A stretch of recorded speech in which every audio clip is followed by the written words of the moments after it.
that entitles you to be obedient to that cause. A cause that demands our service because of the value of that cause. When we get to understand how important it is to respect a good cause in the interest of the masses,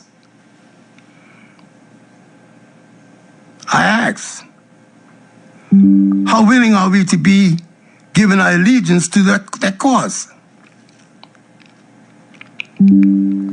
For the sake of giving a perspective to our next generation, because, you know, I've got less time in front of me than I have ahead of me.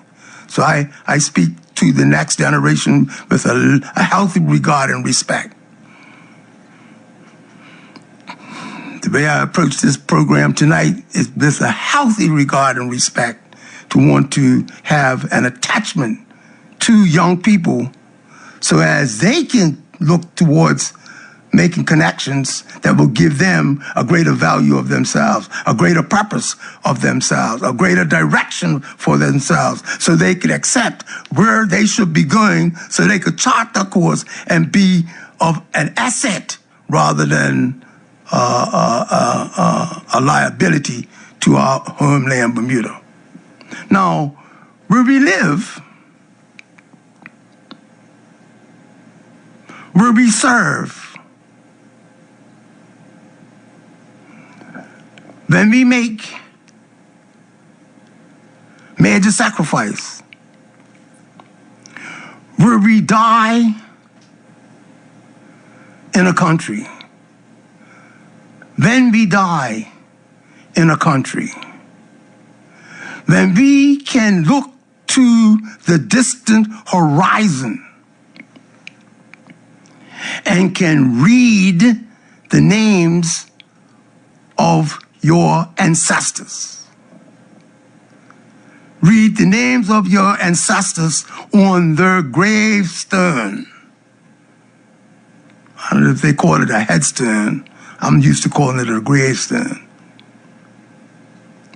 When we live and serve, make major sacrifice, and die in a country. I repeat that. When we live, serve, make major sacrifice, and die in a country. When we can look to the distant horizon and can read the names of your ancestors, my ancestors, on their gravestone. When we know the blood and the sweat and the tears that they shed, that they poured out for a better future for their grandchildren and their great-grandchildren and their great-great-grandchildren, those graves and those bones are in a land we can relate to and call it our home. I want to take a little breather there. If you have a difference with that, lug it. If you have an expression that can build upon that, lug it.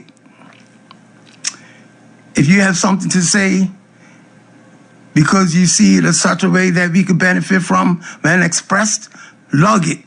Come back to it, please. This is worth discussion tonight. For pride and identity, respect, and historical value, I will never detach or be ashamed of being related to my African ancestors. Historically speaking, historical value sees me as a disconnected person from my distant home called Africa. Historical fact indicate that I've been cut off for centuries from my cultural and traditional homeland that's historically tied to us, known as Africa. I'll never detach nor be ashamed to be associated and see my identity and be proud of my identity of being African. Now, do I see and understand how I can relate to Africa in today as a 75-year-old man? How much relationship do I have with distant Africa? When I look across the borders and I can't even see a name that I can recall or remember. I can't see any graveyards that I could relate to.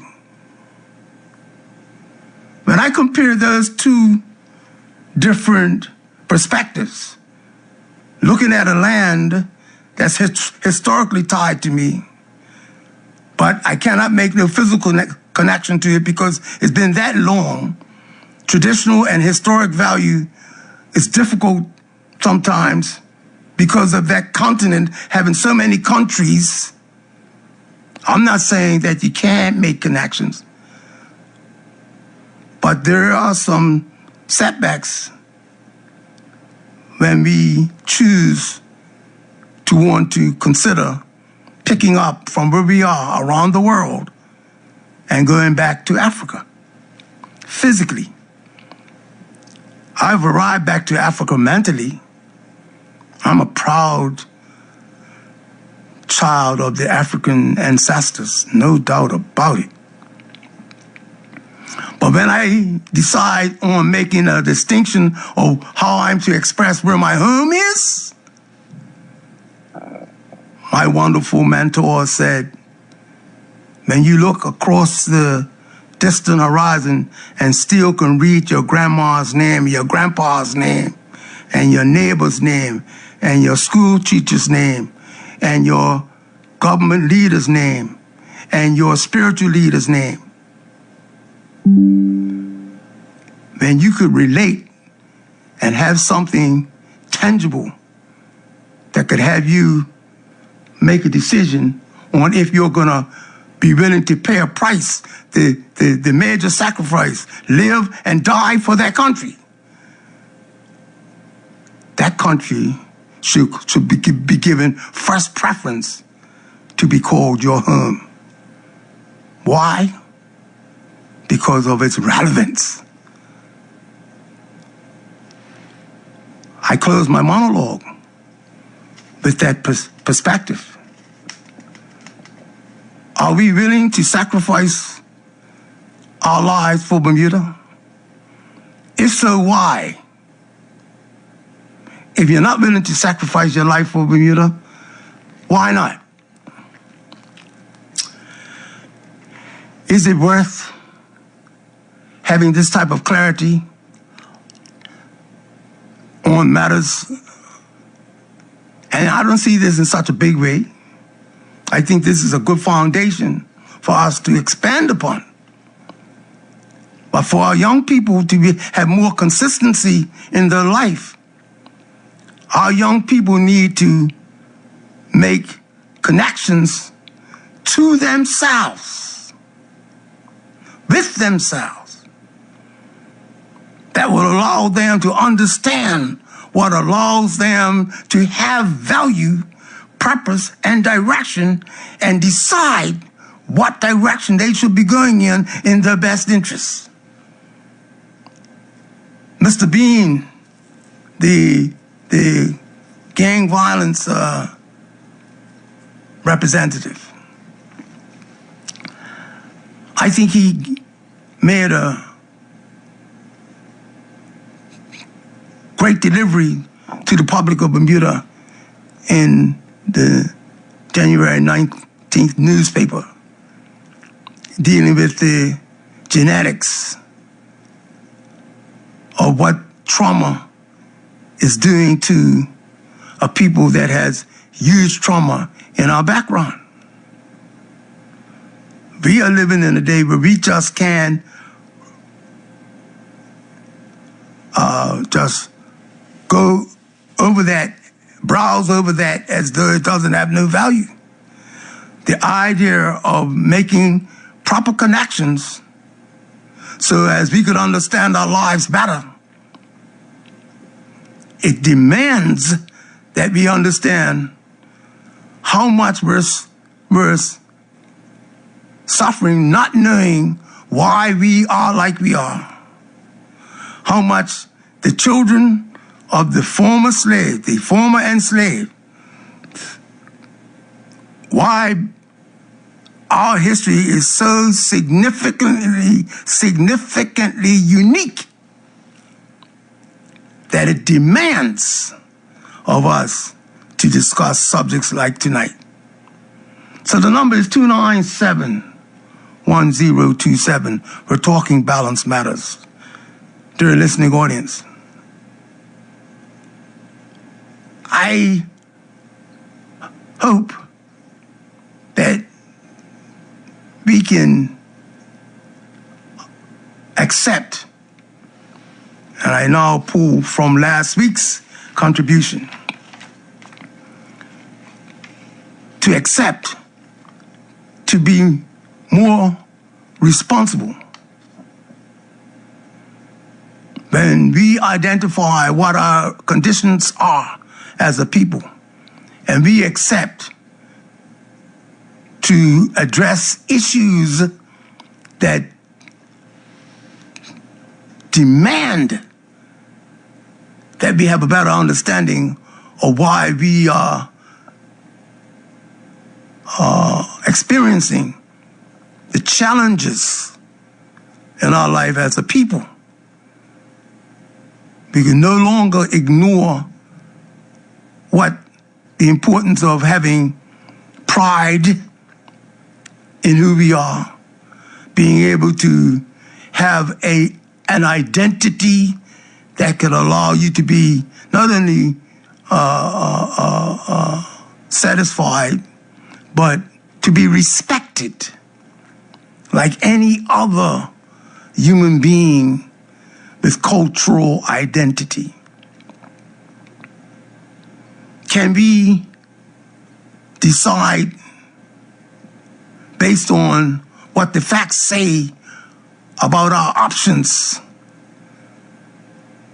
and what has been proven to be the outcome of people who had great difficulties in their lives? There are experiences that show that enslaved people can start a new life. Former enslaved people can start a new life. Calling on Balance Matters. Good evening, sir. Good evening to you, too. Very important subject that you're dealing with tonight, because there's a lot of confusion about who is really running our so-called country for us to be patriots for. I love the way how you framed up an ideal, but that's your analysis doesn't jive with mine in terms of the analysis. Like, it's not, I don't think there's anything unique about Bermuda in terms of its reaction to something that was in place before we were born, before our parents were born, before our going back as far as it can. I'm not even talking about just the last 400 years. I'm talking about as far as Western history can take us. I mean, often talk about how much love we have for Africa, yet we have no real serious study on the culture, the civilization that we first built, the first one of humankind. I mean, in fact, some people actually get annoyed when you mention that fact and reality. In fact, this is a hard pill to even swallow. I would say that over half of all human history was over before there even was a Greece and Rome, a place called Greece or Rome. Say that one again. Half of our what was over? Half of human history. Yes. Period, of all human history was already completed before there even was a place called Europe. Okay. Wasn't even called Europe, and half of human history is already passed. Mm-hmm. We're not really aware of that reality. And that's a reality that our youth never heard. They never heard that the stage was set long before they were born, and that their behavior is a reaction to an injustice that has preceded it for not just 400 years, I'd say the last 2,000 years. I mean, it is a force that's controlling the world globally. It's demonstrated in who has the ultimate control in the so-called United Nations, which is supposed to represent the whole world.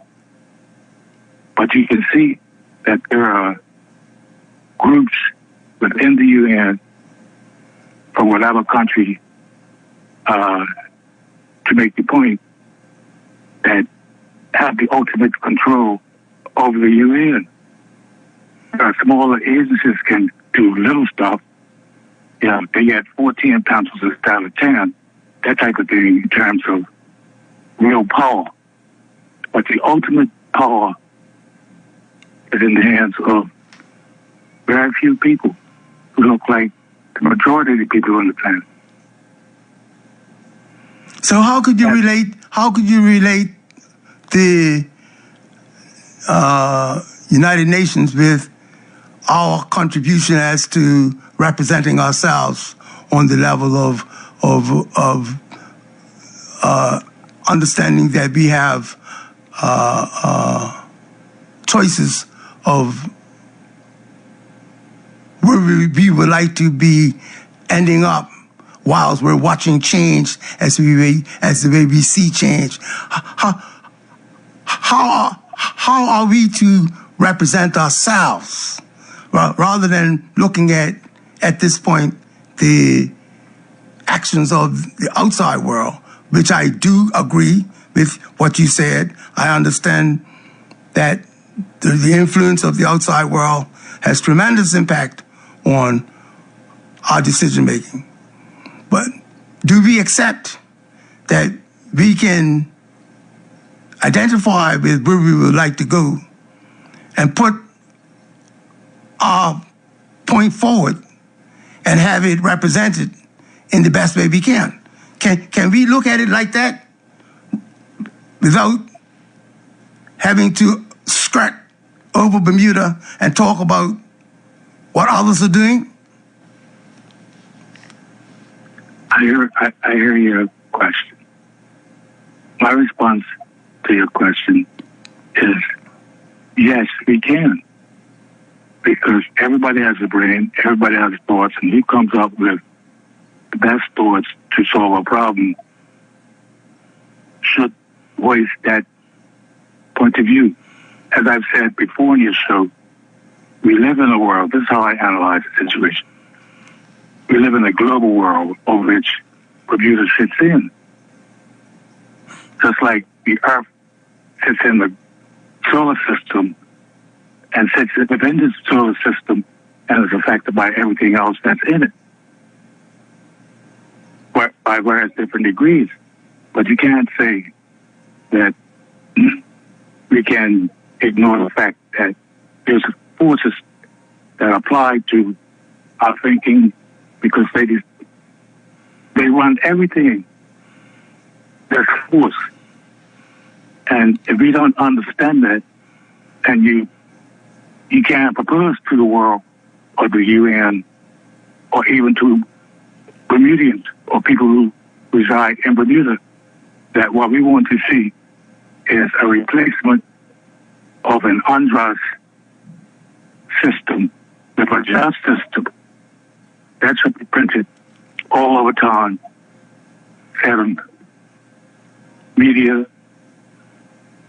printed in the news media, at the objective of this and future generations, as long as a system of domination and unjust this is in operation, then the only thing that will produce prosperity for an individual country is our understanding that it is this powerful system that needs to be replaced with a just one. Fundamentally, if our children get that vital understanding, it will help their development. That's what I'm saying. I hope I answered your question. I heard what you said, but, I'm just constantly surprised at how much time and attention you put to looking at someone else's system without seeing the value of putting them on paper, something to move towards beginning a system of your own and having confidence that you can do it. I'm going to share something for the benefit of the listening audience. They say there is a habit with dogs or any type of animal that wants a piece of meat that they're so desperate to eat because of their hunger. You hang it over the top of their head, and they will jump towards it. The more they jump, the more you pull it up higher and higher. They don't stop jumping. They'll always try to get a little higher to get that meat because they think they could achieve to get it. It's natural for their survival that they never stop trying to get that meat. When I think about the systems that people like yourself refer to, reflects that meat. And the controllers of that system is holding it over the top of people's head who don't have confidence in themselves. And they're going after changing the system of someone else rather than starting their own system. In delving in other people's business and trying to change their system, the controller of the meat just keeps lifting it higher and higher, and you'll never get the meat. And you spend your time, just a minute, I said, you spend your time trying to get that meat and never being satisfied because the controller of that meat knows if you want his meat, he'll never satisfy you by allowing you to get it. Unless you want your own, you're not guaranteed to get his meat. You can continue. Okay. First of all, I'm a human being. I'm pretty sure you understood the analysis. I wasn't disrespecting humankind. No. I'm just saying the weakness in your argument. I'm saying that the system in place was designed by human beings. And I'm saying that the counter to these human system is not very difficult to understand what needs to be done. The system is a system of injustice. Our system, our counter system, is not hard to understand in terms of its correction of injustice, which we have lived under various different developments of itself in terms of its system in every category of our lives, that it seems as though it's normal because it's been for so long, this hierarchy that this system projects. Well, the lights are flashing down here, so make your point pretty quick, my dear brother. Please. Yes, I'm saying that why the youth need to hear this understanding of what the reality of their lives is in Bermuda, not just Bermuda, but globally.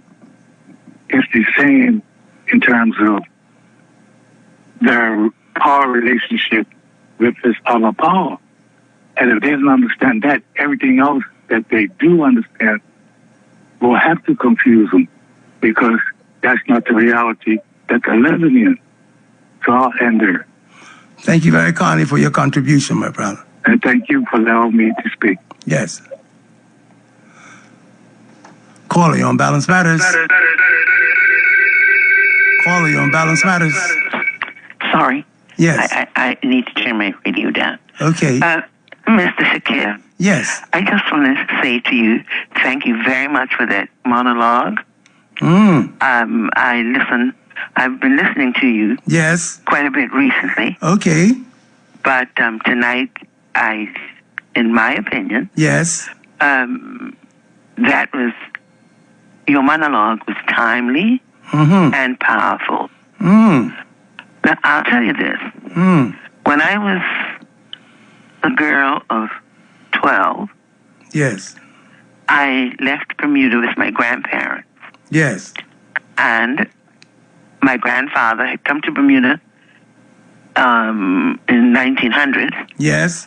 But at his age, that would be when he was about 60, he says he was going back home. Yes. Although he made his quote-unquote livelihood and function and so on, etc. in Bermuda, yes, he still regarded the Caribbean island from which he came yes, as his home. Yes. So as I was 12 years old, and they took me with them to educate me in my grandfather's home. And I'm going to name them St. Kitts. Yes. While there, in 48, yes, that was when they started to look at independence. Yes. For St. Kitts. Yes. I lived right next to the parish of what is called Newton Ground. Yes. Newton Ground is where the hymn writer and abolitionist John Newton was given that property for his slaves, because after he became a Christian, yes, he gave up the slave trade. Yes. And he went over to St. Kitts. Okay. And so I lived next door to that parish, and my great-grandfather lived in Newton Ground. However, to get to the point, the thing is why I was so impressed with what you had to say tonight was that while I was at high school, it must have been around February 1948, and they had a riot. Yes. Demanding their independence. Yes. Or to get rid of the British rule. Yes. And I'm telling you, as a girl of 12 years old, and now I am in my early 90s. Yes. You sound a little sprighter than that. Thank you very much. But the thing is, the things that my grandfather taught me and what I learned as a girl of 12, 13, 14, and 15, it was as though you had picked up the pages of my grandfather and Dr. Bradshaw's theme. Yes. And explained it to us Bermudians. And I have always said, I wish that every young Bermudian could go to one of those independent islands and spend a minimum of a year and really get to know what being independent, being of African descent, what you really do need to make a better person and to be patriotic to your home. Yes. My grandfather was very patriotic to St. Kitts, although he lived in Bermuda yes, for almost 50 years. And I understand that because I've met many of people that done what your father done. Yes. Where they said that they would like to go back to the home before they pass because of and the connection. That was the desire of his heart. Yes. To die in his home. Yes. Yes. Town. Yes. And he did. Yes. But I really appreciated your monologue tonight. It was so touching for me. It took me back to my early teenage days. And when I saw how loyal and how patriotic the petitions were. Yes. Yes. As far as getting their independence and getting over the rules and etc. Yes. It brought it all back to me very vividly. Yes. And so much so that even now, 80-some years later, I can still remember the song, the calypso that they sang. Wow. It's seared in your brain, huh? Definitely. They were so determined because of what this particular governor had done. He had brought all of his British ways and traditions. Yes. And I'll tell you, it was go, Papa, go. Go, grinning, go. Papa Bradshaw says that grinning must go.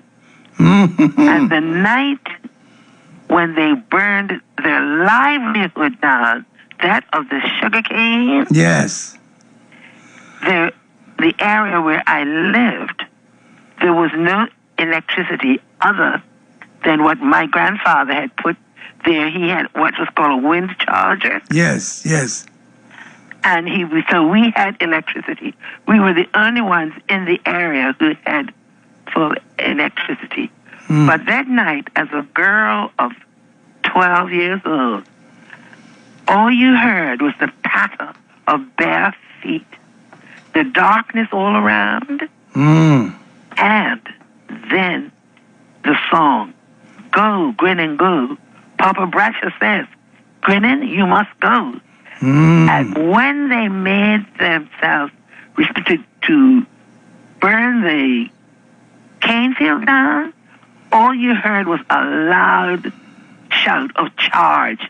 And through the sky, all you saw were the Molotov cocktails landing into the mountain with all of the cane. That is something I have never forgotten. And when you started to talk about patriotism, yes. I'm not saying that we should have riots. No way. Yeah, I hear you. But what I am saying is that the patriotism that those petitions had for their country, the love of their country. Yes. We need to, since I'm willing to say about 75% of black Bermudians are from St. Kitts. Yes. Or the surrounding areas. So we need to take some of those genes that we have and stand firm for what we want for our young black people. Yes, yes. Period. Yes. So I just want to say thank you, Mr. Shakir, for the monologue. Yes, yes. And please continue with what the thoughts that you have and how you put them together. Thank you very much, and have a good evening. I will continue to listen. I appreciate your encouragement. Thank you very kindly. Have the rest of a great evening. Thank you. The number is 297-1027. We're talking magic on this grown folk station.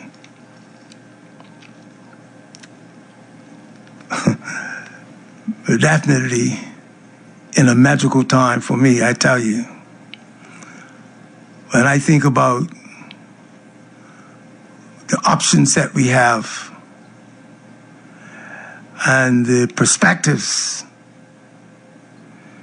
that are there to cling to, that serves the purpose of those who seem to know what is best for us in having our young people to see what they have as opportunities to take claim, to claim what's there for them to claim. Caller, you on Balance Matters. Good evening, Mr. Shakur. Salaam alaikum. Walaikum assalam. How you doing, Maury? Doing quite fine, sir. Best in the new year to you and yours, sir. And I wish you the best. Yes. First of all, in your health, spiritually. Yes. No, spiritually first.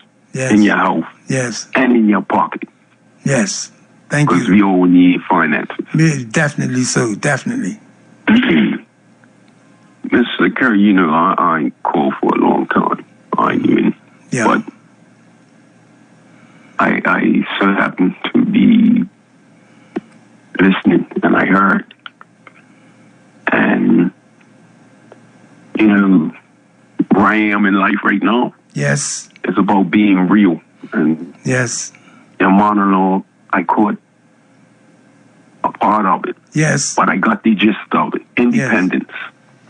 That's what you, then I heard how you was talking about being independent. It's not relying on anybody else. It's yes. Standing on your own 2 feet. Yes.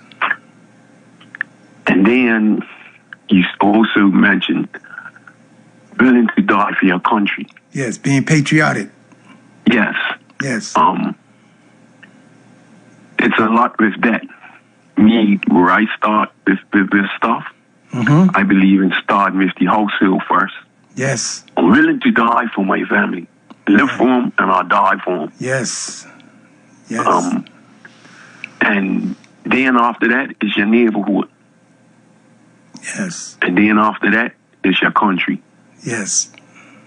Yes. You also use the word about love for your government. Yes. And when you look at that, you have 2 different sides. In this country, you have a black and white, then we have a white. And I'm just, where I said in life I am, I'm talking truth. Mm-hmm. And in that, this is where we get food. Because we have to look at each other as human beings, first of all. Yes. You know, the bottom line is, I have come to the conclusion, and I will continue to speak about this until I die, that us as people, let's go to religious people first. We have religious, so-called Christians. We have religious Muslims. And then there's other religions. Us as religious people, per se, that's what they call it. But I would say one that knows God for themselves. Yes. We want to press the issue of what you were talking about and what that lady just came off about how they burnt the cane fields down, right? And you know who that was. Yes. These slave masters burning it. And to that lady, yes, she does. She sounds much younger than she is. Yes, yes, yes. And I will say this, that us as a people needs to start calling out racism in this country. And it's live and around. But the worst part about it, Mr. Kerr, you know, you talked about the army, right? You know, the army wears camouflage, yes. right? So they can hide. Yes. So the enemy won't see them. Mm-hmm. And that's racism in this country. It's cammed up so bad that some of us think because we're getting a little drop in sir, then we should be getting a shilling or a pawn. We're all right. And that's the part of justice that we're talking about. For justice, for equal rights. And not because you think, or me, I think I'm better than Mr. Shakur. Not because somebody's got that name. You know the names that go around in Bermuda: Smith, Jimmy Hams, and Don Durant. Yes. Not because they got them names that you're better than anybody else. Because when it comes to God, we're all standing on the same footing. Because we're all going to have to answer to Him. Yes. I would say, really, Mr. Kerr, that us as a people have to aggressively attack racism. And I would really admire if white people will come out more in support of that. And us as a black people come out more in support of it, not being angry, not being disgruntled,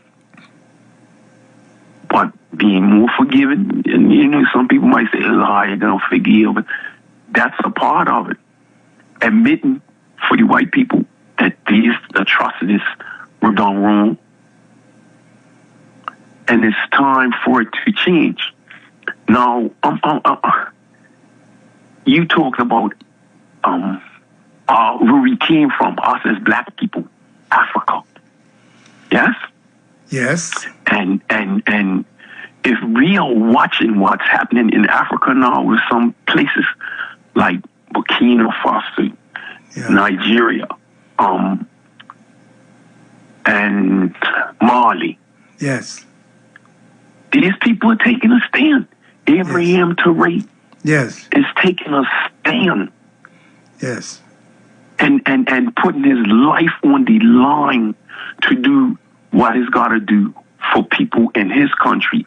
And his chase, what we call that system, has chased them out of his country. Yes. We have heard, per se, what some people would say, a black government. Questions. What are we doing with what we can turn the hands of time with, change some of this arena from that perspective of them being in power? How long? See, when I reflect on some of the things that sounds too good to be true, and it sounds so good, I say, man, it's really hard for me to know that a guy like Ibrahim Traoré has shown up and is displaying such a credible character. I listened to him, and you know, I made good sense of making some distinctions on how he's managing the messages. And one of the things that I take note of, he's accepting to set a standard for respecting those who he represents, number one. Yes, sir. And he's demanding that people accept that they deserve better and that they should be latching on to that which represents the changes that has to be made, and that they're not going to allow that which has been intended to hold them from what they deserve. He's exposing those things, and he's letting them understand that he's working in their interest. So when I think about the messages that he's representing, and not just talking, he's demonstrating. He has a respect for life that allows me to see bigger than me calling him a black African, you know. I don't need to put the term black in light of his name. Sir. No, sir. Because he's accepting his national heritage, and he's a good human being who appears to be having all the qualities of a good leader, and he's making, through insightful concepts. That brother's not just using simple approaches. That guy's a very intelligent guy. Very intelligent. Very intelligent. And he's measuring up to the best of them. And the part about it is putting the cards on the table. His being very transparent. And he's being decent too. It's not just being transparent, it's being decent. So what I'm getting at Very is much so. he ain't just showing up to be of good quality.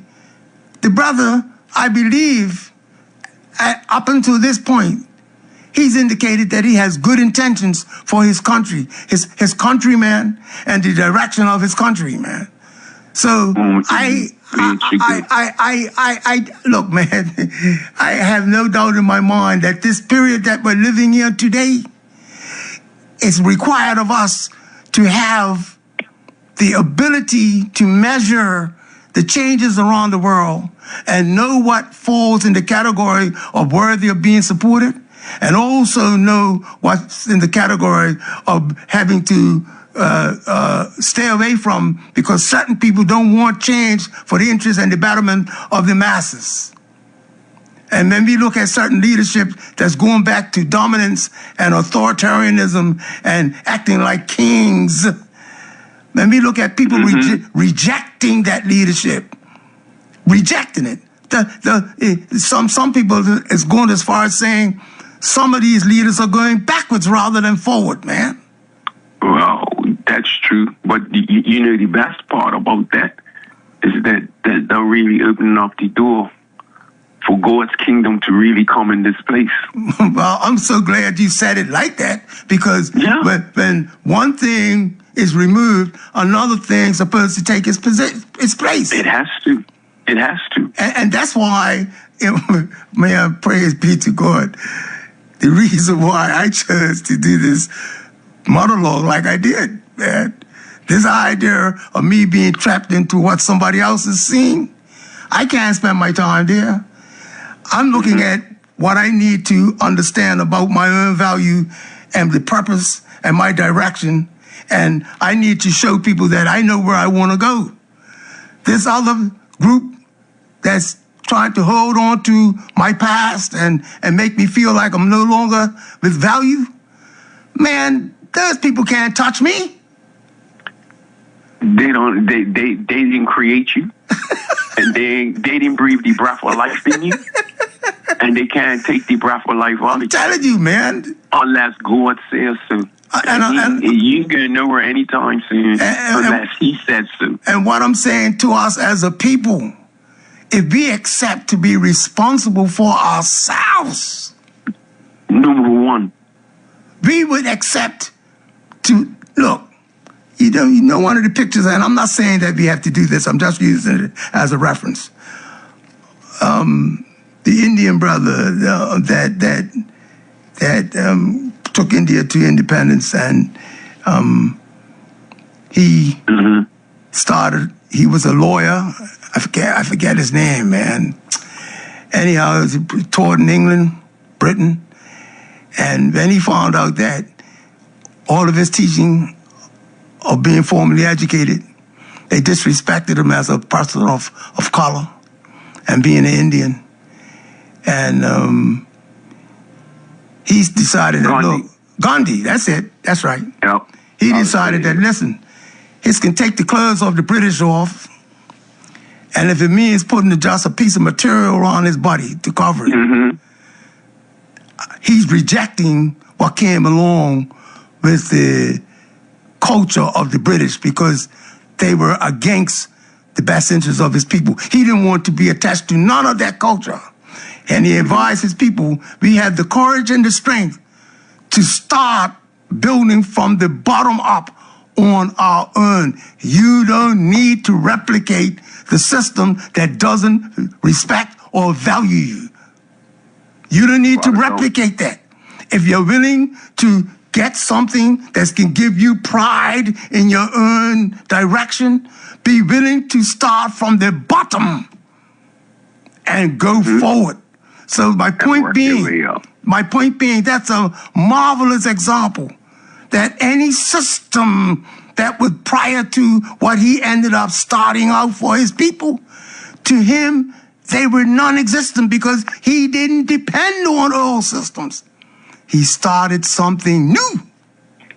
So my point being, bruh, we have something, regardless of how small or large it may be every now and then.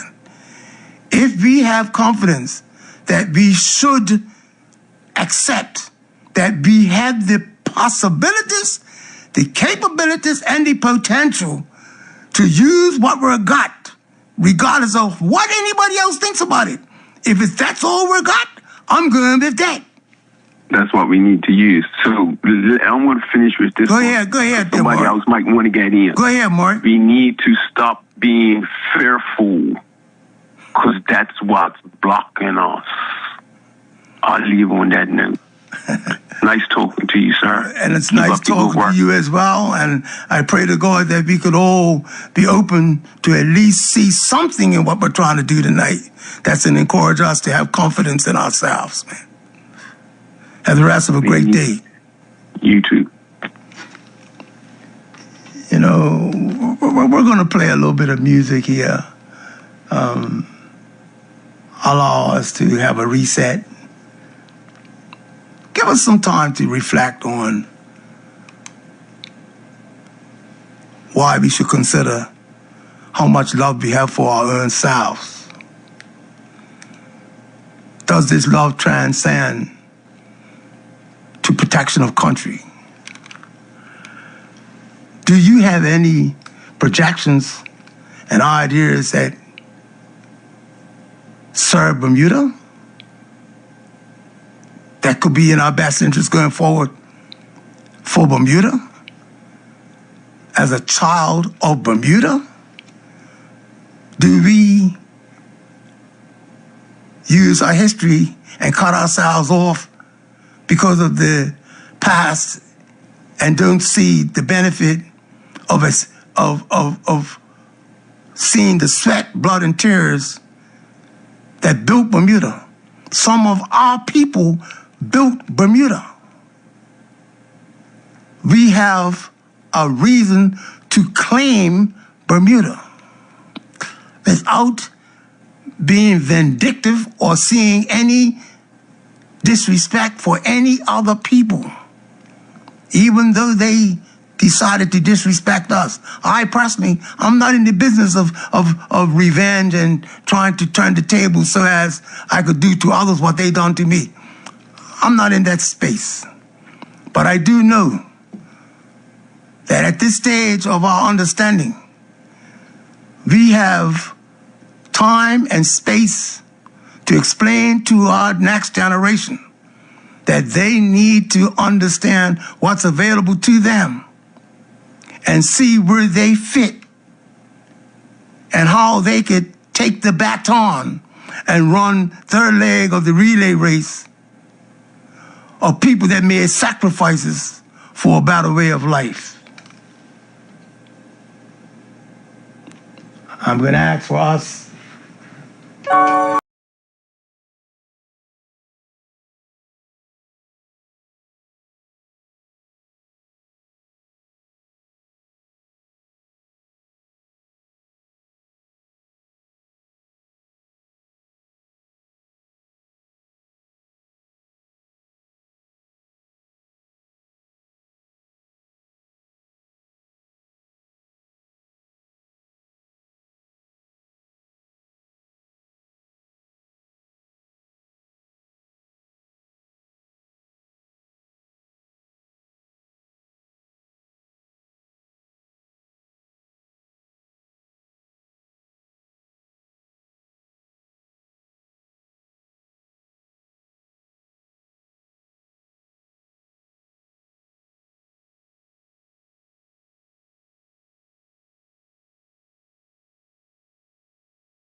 Yes.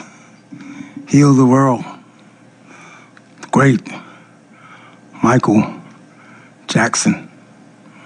The number is 297-1027. We're talking Balance Matters.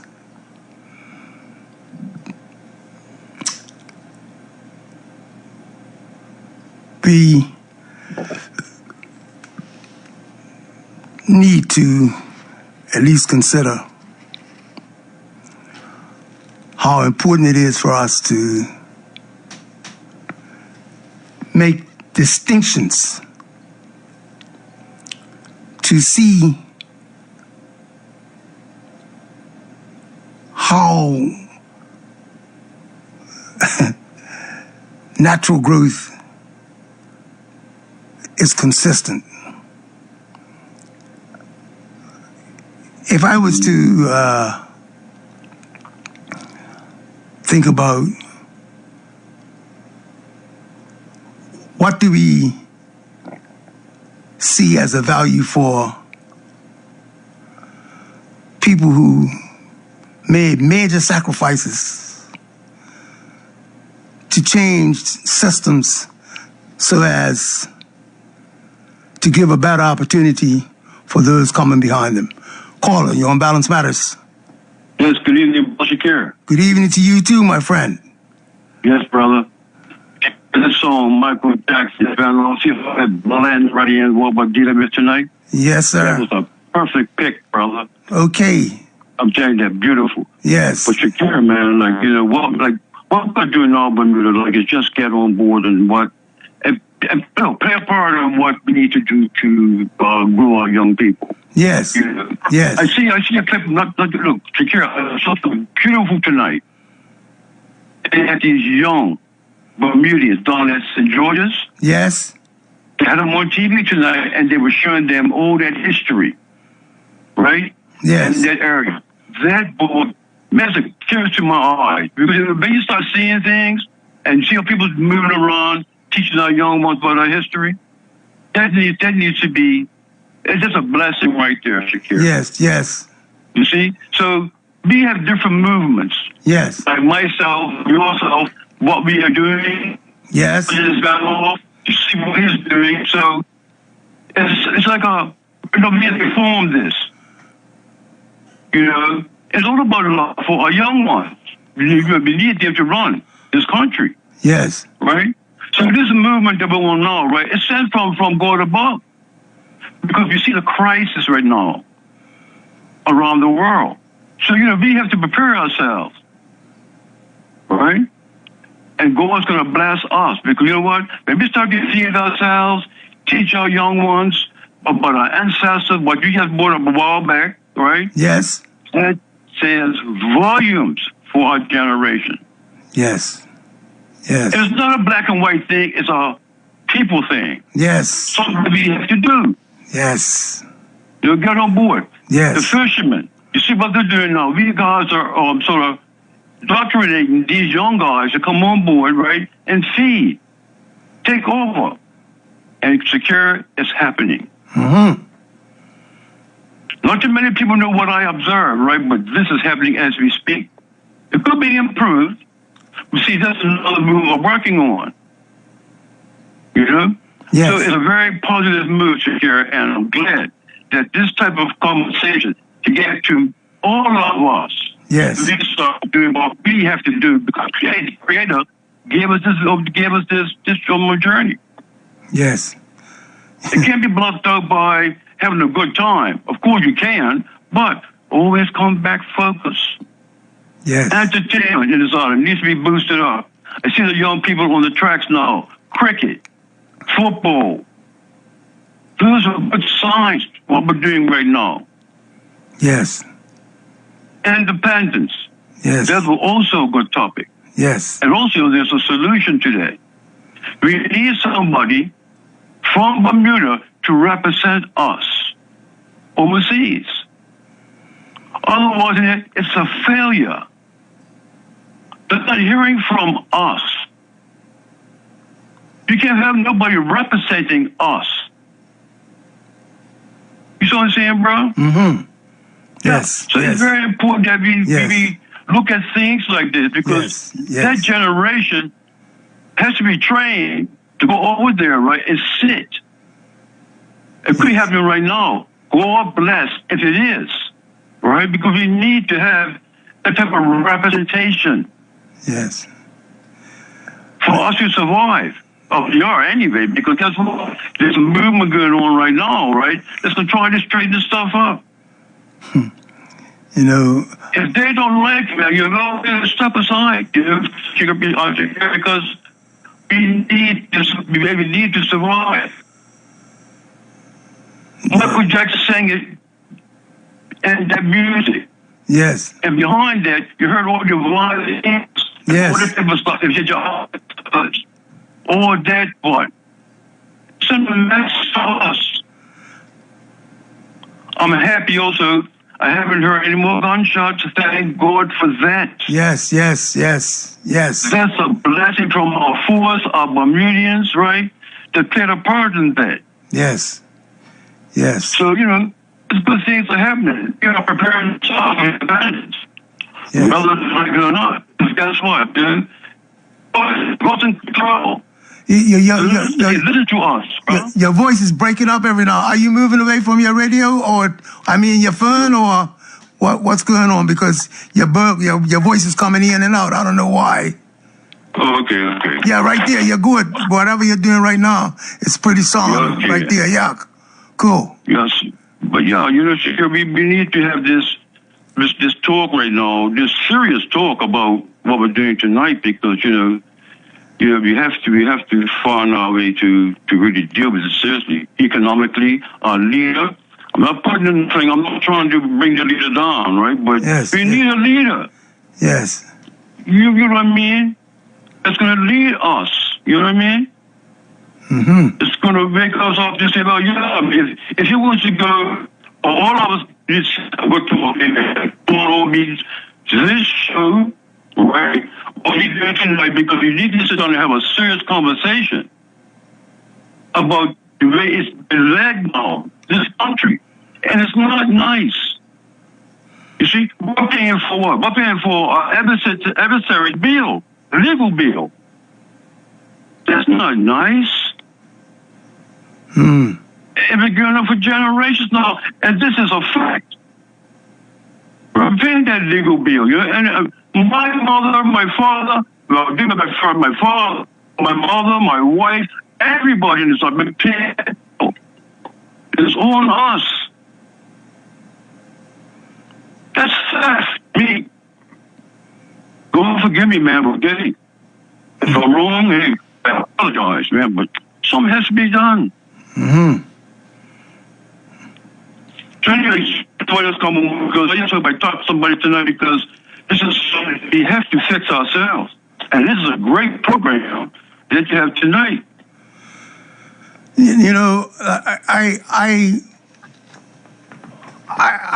try my best to want to hold in front of us the opportunity to see what it is that we have an accountability to, man. Look, it's no way we're going to end up with children who will accept responsibility. And look, see, I always say, I tell my wife, and she may be getting tired of me saying it, how much I appreciate the theory and the practice of a relay race. See, when people's running a relay race, they will tell you, you know, each leg of the relay race, it has to be run to perfection. In order to win the race, you have to have all the parts of the technique connected and done well, all of them. Any one of those members of the relay race makes a fumble, they could forget it. If they fumble with the baton passing, if they trip when it comes around to the speed, when it comes around to the effort, if they don't give the best effort, they will not do well. But what is very necessary when the relay race is over, they analyze each member's part and how they ran their race. And in order to improve on the race the next time, they got to recognize where the fault lies and correct that fault. Yes. And hope that 4 people next time will have such a race that will be recognized as being a synergy. They say all 4 run, you know how you guys used to say, all 4 cylinders are running well.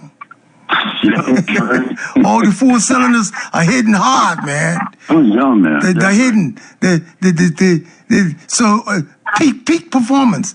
When the relay race is run, those participating in the relay race have a peak performance. Most times the observers will tell you the reason why the victory was won because of the way they ran their race, man. When everyone does the part in the most efficient way, they win the race. So when it comes down to what we're trying to achieve, it's hard for us to ignore if we understand what role we're playing in our development. Yes.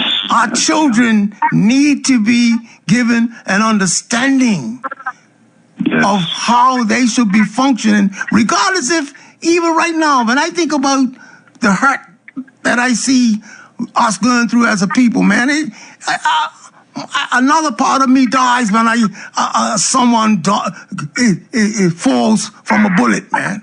Another part of me dies, man. But at the same time, you know, another part of me is being pressured to do more. Yes.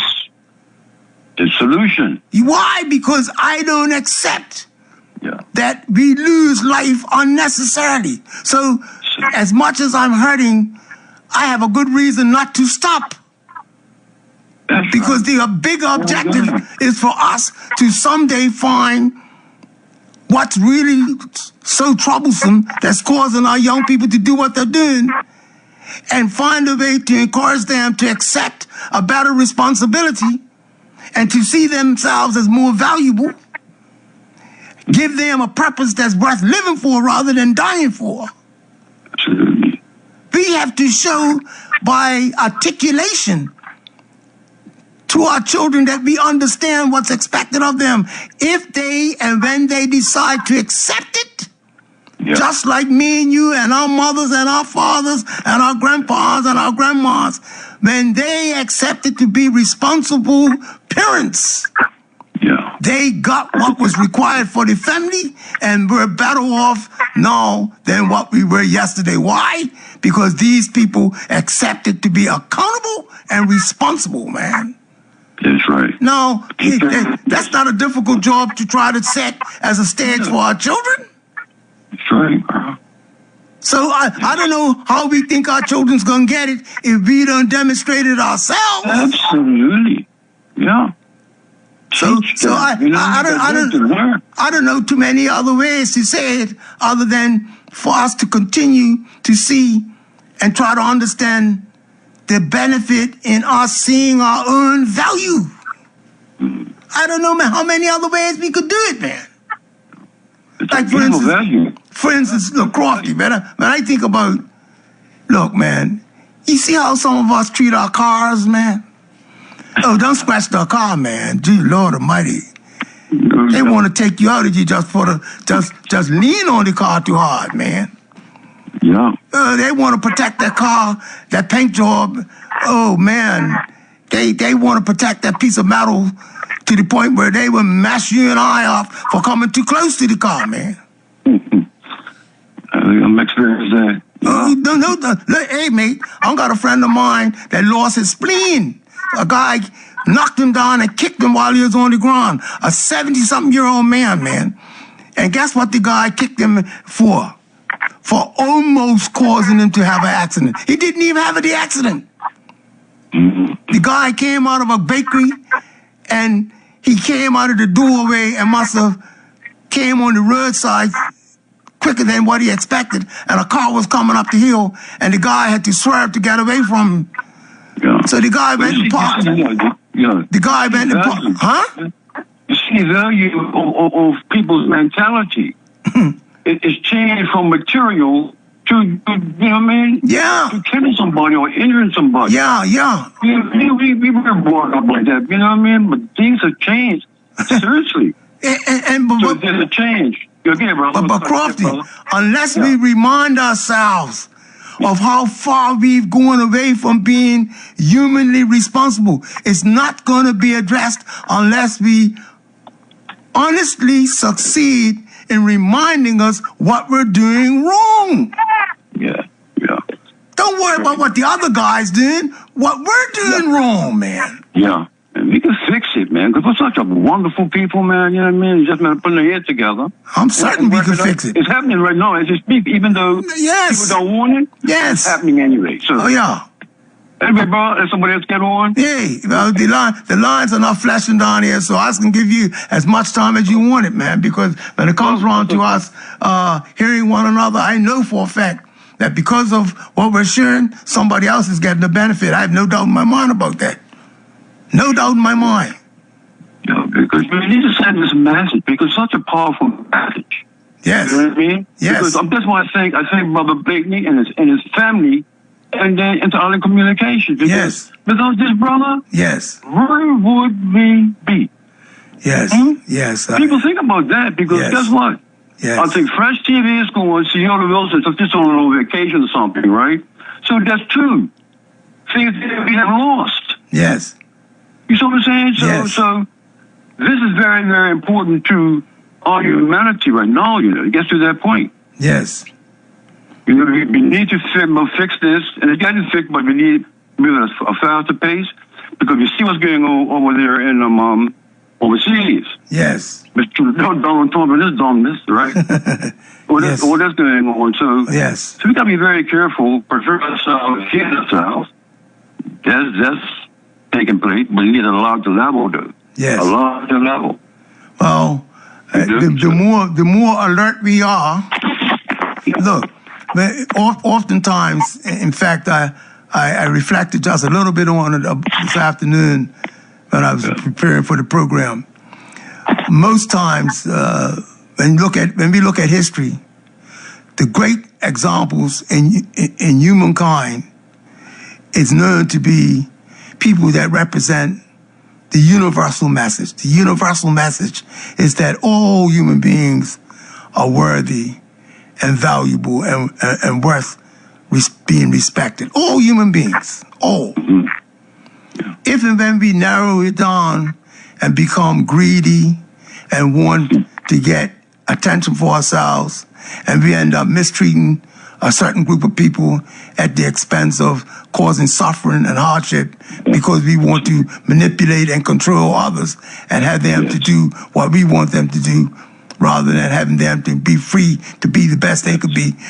Those authorities that have the power to exercise that, they're seen to go down in history as the worst of those who've left a mark on society. And so when it comes around to the human message has always been bigger and more universal than what the national message or the individual message has been made. When we think about thinking bigger, we should want to attach to the universal message. Right. Universal message, man. Yes, man. And our children is not going to become bigger if we keep them small with the domestic message. That's right. Absolutely, bro. You did it right on the blessings, bro. Okay. So I thank you very much, my dear brother. Yes, my brother. God bless. Have the rest of a great day, man. You too. The number is 297-1027. We're talking Balance Matters. Are we willing to sacrifice life for Bermuda? Would we accept and see benefit in wanting to wear the badge of patriotism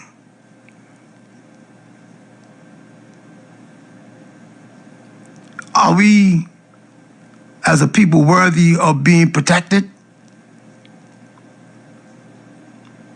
Are we worthy of going forward and defending, securing our children by defending them?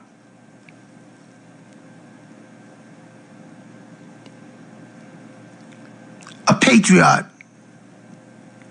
learned to love his country. Do we really love our country? If not, why not? If you love your country, what prevents us from attaching to a concept and an idea that can promote thoughts and actions that's going to improve upon the circumstances associated with our history? Are we able to be a part of that bigger objective? The number is 297-1027. We're talking Balance Matters. I guess while I'm on this, I'm approaching Black History Month, and I've been told by a community member that something is going to be done in the interest of Black History Month, and he gave me a flyer, but I believe that he left some things out of the flyer. But I'm going to give what little I can give tonight, just for us to put the date aside to listen to a lecture or a presentation from an up-and-coming visit from a leader, a Muslim leader by the name of Yahya Abdullah. And he's from Jacksonville, Florida. And he'll be up in the Dr. Gordon Memorial Hall, 6:30 to 9:30 on February the 7th this year. Novel Communications, represented by a very good human being who has been very active in our community. He's bringing this Muslim leader from Jacksonville, Florida, by the name of Yahya Abdullah, on February the 7th. And he'll be having a public lecture at Dr. Gordon Memorial Hall. The time, 6:30 to 9:30, February 7th. Imam Yahya Abdullah. And that word imam means leader. All are welcome. I'm pretty sure the next time around you hear from me, you'll have a greater clarity as to what his lecture is going to be all about and exactly what it is that he'll be addressing. Calling on Balance Matters. Hey, my brother. Yes, my dear brother. How you doing, Mike? Pretty good, man. I had some very dynamic calls tonight, man. Yes. I have to listen and learn, man. Yes. I'm very impressed with all of your callers. Okay. But I'm certainly glad to hear Maury come back in the mix. Yes. Yeah, he has some good things to say, man. And I don't know who the lady was, but boy, that was inspirational. Yes, sir. How our mindsets should be in this country, particularly when it comes to us working towards independence. Yes. And independent thinking. Yes. And I think every single caller had a gist about them that indicated that type of thinking. Right? Yes. When it came to how we need to better ourselves, or certainly look at the world dynamic. Yes. And sometimes we forget, even in Bermuda, the socio-economic situation that we seem to be getting more and more educated about, and realizing that dynamic needs to change and become better. Yes. And to put us in a better position, and it's up to the powers that be to really work hard towards making the employers understand. And I think Maury touched on this. I thought it was most important that we need to be equally treated. Yes. As far as wages and ethnicity. Yes. It's very interesting. Also, your comments reminded me of when I've traveled over the years, especially with teams to various destinations. Yes. Whether they be adults or whether they be younger. One of the things I recognize is Bermudians, you ask, do they love their country? Or do you love your country? I think Bermudians, more than anybody in the world, are very, very, I don't know if it's the right word to say proud, but they certainly value their country's position. Yes. In terms of not being a country that has the suffering of some of the other countries that we compete against or travel to. Yes. So I've found there's always this sense of we're better than you, which sometimes can be a fault with Bermudians. So I've found the opposite. Sometimes we can be too proud to the point of not being realistic about the position that some countries are in. We get a false impression that our country is better. When the reality is the inner workings can be really worse politically and to some degree, certainly when it comes to world what you have to say in the world as a non-independent country. Yes. Compared to some of the people we look down on who are in a better position internationally to have a voice, especially where the UN is concerned. Yes. So, now we're being more educated about that. We spoke of Traore and what's going on in Africa. Yes. All this type of stuff helps Bermudians open their eyes. Yes. And recognize that we're not as comfortable as we think we are here. And I don't think patriotism is our problem. I think it's a false impression that we have more than we have. Or we're not really doing a real good job at evening the playing field when it comes to job opportunity and fairness and wages in this country. We still have two wages. We still have a lot of racial division. Oh, yes. That many of us are in denial about, especially when we're doing well compared to our fellow men. Yes. We don't look at the masses and what they're achieving.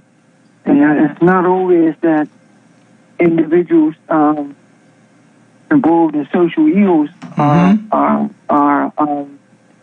totally at fault when it comes to the upbringing or the fairness in our society. So if we improve upon those things, we'll have less people out there putting themselves in precarious positions, particularly when it comes to mankind. Especially the younger people coming along. But that's the way I see it occur in terms of how we as a people feel or think about our love for our homeland. It's just having the understanding how do we make our homeland better. Yes. And I think Tamari has a great view on the world outlook. Yes.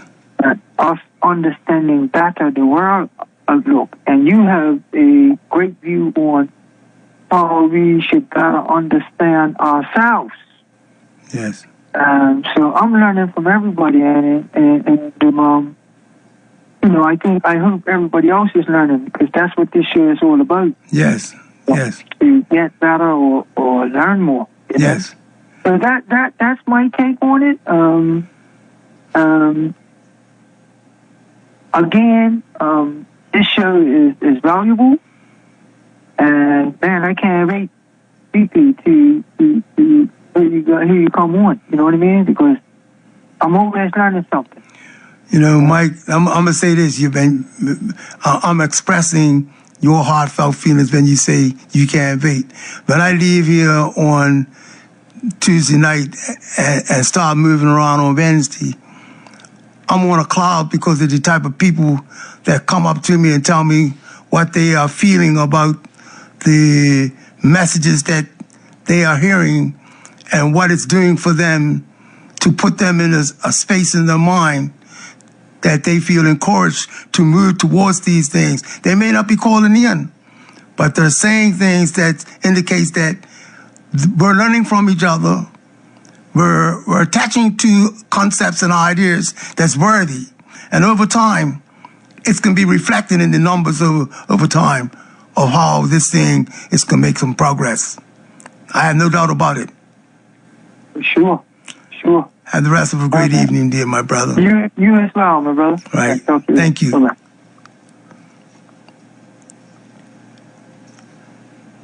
Calling on Balance Matters. Assalamu alaikum. Wa alaikum assalam. This is Good. Mustafa. Good for you. Now you could give that clarity to because I'm glad you called in, brother. Yeah, I've been listening. You got a good topic here too. Okay. Yes, on February the 7th. Yes. At Dr. E.F. Gordon Memorial Hall building. Yes. We picked Dr. Gordon's Memorial Hall building at the BIU building because it is African Bermudian History Month. Yes. Or Black History Month. Yes. And I think that we was looking for a venue to have him speak, Imam Yahya Abdullah from Jacksonville, Florida. And we thought that Dr. Gordon Memorial Hall was a good venue for Black history. Yes. So I thank you for announcing it. Yes. His subject matter will be the rejected stern. I'm glad you brought that forward, brother. Yeah, and it's the time. It's from 6:30 to 9:30. Yes. It's a free admission, and there will be light refreshments. Yes. I thank you very much for announcing it on your program. Yes, we try our best. We try our best to help programs like this, particularly in Black History Month. Yes, I appreciate that. I'm hoping, I think that, you're very familiar with Imam Yahya Abdullah. Yes, I am. So both of us are. Yes. But I hope the public comes in here because he's one of our outstanding imams of Imam Muhammad. Yes. And I think that the subject matter, the rejected stone, it will be very interesting into his insights and to us as a people, really. The rejected stone is us, really. Yes. But I thank you very much for announcing it. Yes. And I'm hoping people will come out February 7th from 6:30 to 9:30 at the Dr. Gordon Memorial Hall at the BIU building. Thank you very much for your clarity. Appreciate it. Thank you very much, okay? You're quite welcome. All right, salam alaikum. Wa alaikum assalam.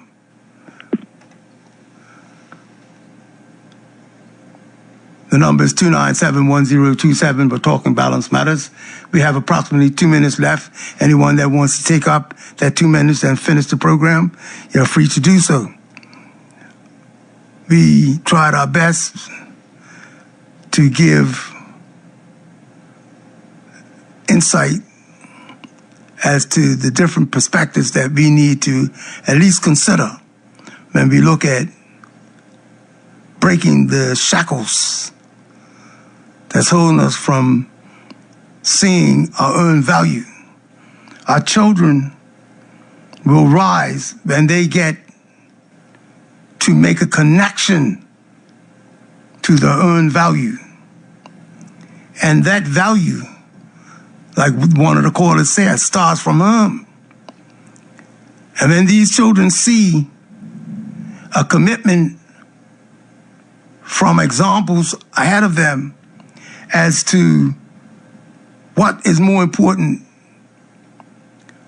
what should be seen as worthy of being protected, that is going to be responsible for their future. They need to see that we, as adults, are willing to commit, dedicate ourselves, be loyal to, and be responsible for the things that we need to be brought into our community so as our children and our families will benefit. There are no better examples they can get other than to have adults in front of them, showing them by example that we demonstrate the love of self and the love for them and their future by accepting to make sacrifices, to stand up and be counted, and be a part of change, be the change that we want to see. So I thank you for tuning in to Balance Matters this week. I thank you for being patient and us being persevering in trying to find better ways of communicating and representing in our best interests. Tune in next week to Balance Matters. Have the rest of a great evening. The opinions expressed on this program are not necessarily those of the ownership, management, or staff of Magic 102.7 or Inter-Island Communications.